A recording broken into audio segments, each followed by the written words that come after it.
drove into DALEMAR just before nightfall, a town missing from every map, sitting between mountains that never ended. The sign at the entrance once said "Welcome to DALEMAR, founded 1843. But the paint was carved away until it read only, "Come to DALEMAR." The road behind me vanished into fog. My GPS had died hours ago. My radio whispered static like breath. I should have turned back. I didn't. My rented cottage stood at the edge of town. The woman who arranged it never gave her name. Her last message said, "Arrive before dark. Lock the door twice." They moved differently after sunset. I thought it was a joke. Inside, the air smelled of cedar and thyme.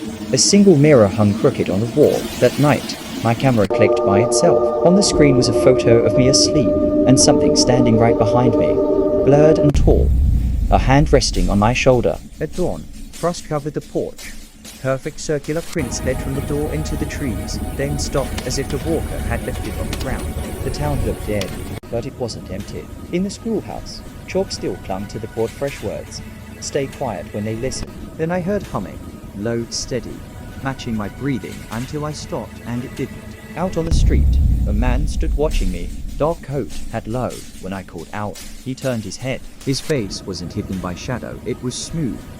No eyes, no mouth, just porcelain white. He raised one hand and pointed toward the mountain, and then, without a step, he was closer. I ran. The post office door barely held.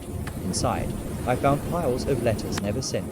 The top one said, "They aren't ghosts. Ghosts remember being alive. Please do not. Don't answer when they call your name." I read it twice before realizing my name was being whispered outside the door in my own voice. By nightfall, the fog had returned, alive with a faint hum. My reflection in the window moved half a second late. I turned the mirror to the wall and locked the door twice. Then came the knocks. 3, pause, 2. The voice spoke softly, almost kind. "You dropped your letter.